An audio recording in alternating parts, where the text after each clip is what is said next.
Hey everyone, welcome to Aussie Homeschool Adventures. My name is Jo.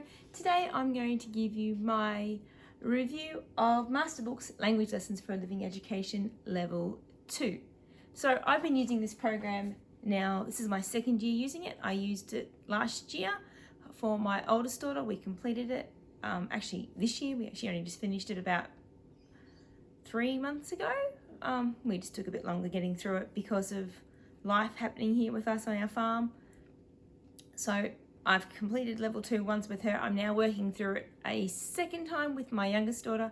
So I'm just going to give you my thoughts and my feedback on it, coming from an Australian point of view, using a curriculum that's an American one.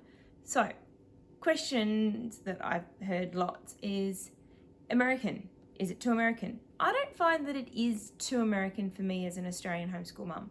The seasons don't line up, so there's times where it's talking about like the snow and Christmas time when we're in our summer and it's not quite Christmas time for us, or like because they start in June and our school year doesn't start in June, we start in the January. So those dates don't quite line up for the holidays, but that's not a big deal because it's a story, so it doesn't matter. I haven't noticed too much other content issues in that regard. The girls really enjoy Micah and Claire and learning about them and their adventures in Sunday school and what they're learning about there. So it's been really good in that regard. Yeah, I haven't noticed too much American content, to be honest.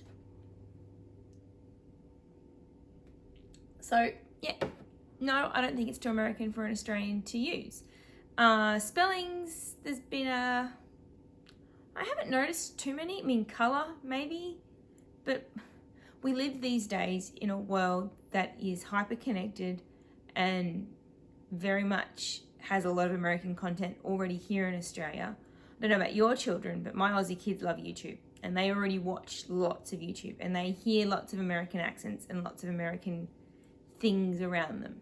So it's not that dissimilar having some of those American things pop up. We talk about them and talk about the differences that we noticed between America and Australia, and that's about it. Yeah, it's not a big deal, especially in a language arts curriculum. The spellings might become an issue as we advance through the levels, but I haven't noticed it yet, and I'm working now in level 3 and level 2, and I haven't seen too many major issues with spelling apart from mom versus mum, but that's not a big deal. Question number 2, is it enough? Yes, I think it is enough. I found that my oldest, we started our homeschool journey with a different curriculum that I really enjoyed, and we did well with her. I ended up switching my youngest to Masterbooks sooner because I found that the other curriculum accelerated and she wasn't ready for that acceleration. So we started back with Masterbooks with her, with their Foundation Phonics program first before moving into basic language skills and then starting her on language 2 this year. But my oldest has really excelled with it. She's now level 3, and whilst it might be not considered normal, quote unquote, or on par with her age group, I've never forced or pushed my kids to do things, to read, to write, to spell before they were ready. So she's just picked up her reading in the last even month or 2. She's reading more fluently. She's reading with more confidence. Her bank of sight words has increased dramatically, and she's just starting to read and actually reading for pleasure now, which is something that she'd never done before. It was too hard. I can't do it. I don't want to do it. It's too hard. Whereas now she'll read for fun and can actually read and is doing really well. So yes, I feel that it's enough. The lesson length takes us about 20 minutes to half an hour to get through just the page. So a lesson is really quite short. I will insert some footage here of showing some lessons on my computer screen because I actually use the PDF form, so I buy them and then I print them, hence why I've got a loose leaf cover, not a bound book. Because living in Australia, the postage costs are fairly expensive to get them. There are local stockists here in Australia. Coorong has it and a few other places like that, but I just buy the PDFs and print it. Then I've got it ready for my next child because I buy the oldest one's curriculum, and then when she's done, I print it again for the younger one. Win-win for me. So yeah, I'll insert some footage here. So this is just a quick scroll through. As you can see, we start with a story, then we get an activity page, so usually related to that story topic, and then some grammar questions on day 2. Day 3 is usually another grammar or a sentence or copy work. And there's a story activity usually on day 4, and then day 5 is your spelling words and your spelling activities to go along with that. I'm just going to scroll through to midway through the book now. That was at the beginning. And you can see that the lessons get a little bit harder. There's more reading. All the yellow bits are for the kids to read. Then another activity again. More grammar practice again here. And then days of the week. Story on day 1. Some narration questions. There's a verse to memorize it. Talking about a sound. That's all your day 1. It's basically a page a day. So that one's the sight words. And then talking about nouns and adjectives and things like that. So there's a grammar section. There's a little storytelling section. It's really quite good. It's succinct. It's to the point. There's no busy work in it, because you don't need busy work in a homeschool unless you've got a lot of children. And then you might need that busy work. But for me, with my 2 children, I don't find I need a lot of busy work. I don't need to keep them sitting at their desks waiting for me to finish with one child so I can work with them. So I find that the lesson length is perfect. It holds their attention long enough and they're able to retain it. I find their retention is fairly good. My oldest in particular is remembering. She can tell me what a noun is now and things like that. So it's, yeah, the retention is there as much as can be expected of a 8-9-year-old child. It's spiral-based learning, so I'm seeing that really evidently when I'm working with level 2 and level 3 simultaneously, because they're just out of sync on their books, but their topics are matching up. It's quite interesting to see, you're doing possessive nouns this week. Oh, look, your sister's doing possessive nouns as well. So you're both doing the same thing. Slightly different take on it in the level 2 to the level 3, but it's still the same thing. So the information is gone over again and again and again, and eventually it will stick. It will take time. But then, doesn't everything take time? I don't think I've ever learnt something instantly and remembered it. So, yeah, I think it's really good in that way. The spiral system works for most children. It doesn't work for all children, but it works well for mine. Grade level accuracy. See, I don't have anything to compare it to. My children have never been to a traditional state school here in Australia, or a private school for that matter. So I can't say for sure that it's working at a grade 2 level or a grade 3 level like it should be.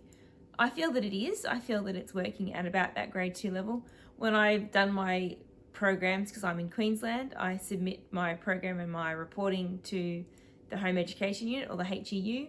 My programs have always passed. My assessment has always passed. So, and I've always stated on that they're working at their grade level. So I don't think it has any issues in that regard either. Yeah.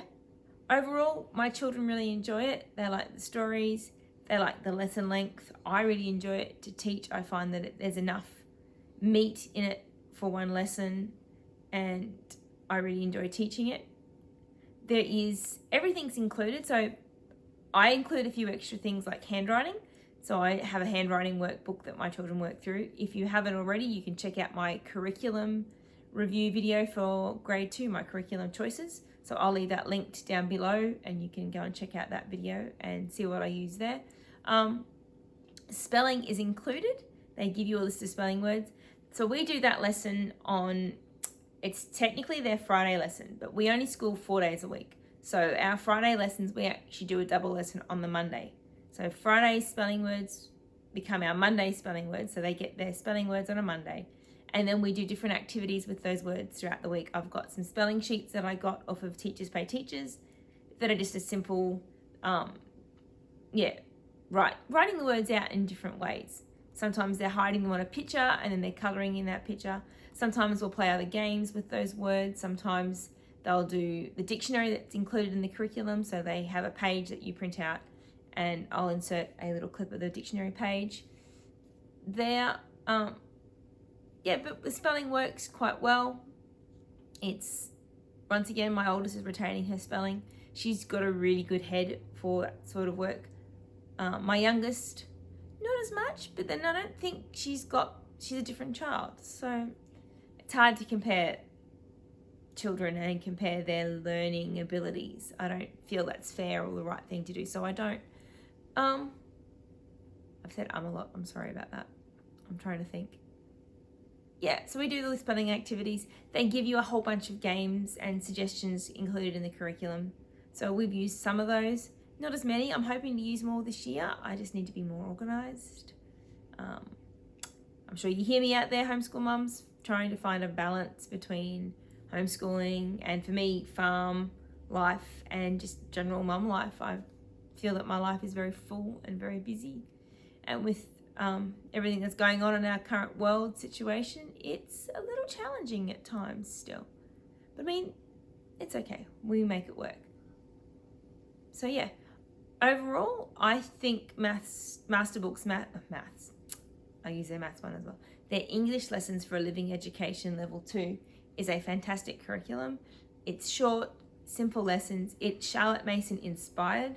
I wouldn't say that it was a Charlotte Mason curriculum per se, but it's certainly inspired by her. There's lots of great literature, stories in it. It's a living book, as in like there's a story at the start of every week that you read that sets the theme for the week, sort of, in that regard. But it's really good in that, in that regard.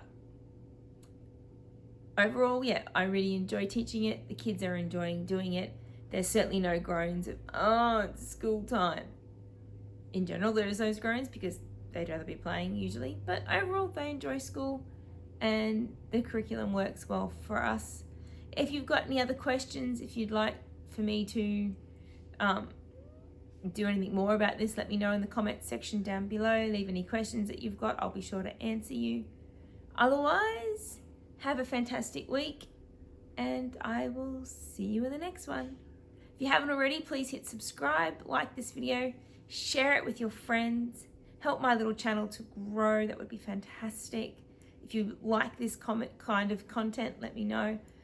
There's more content coming. I will be filming another review of another curriculum later on and sharing that one as well. So yeah, like I said, thanks for watching.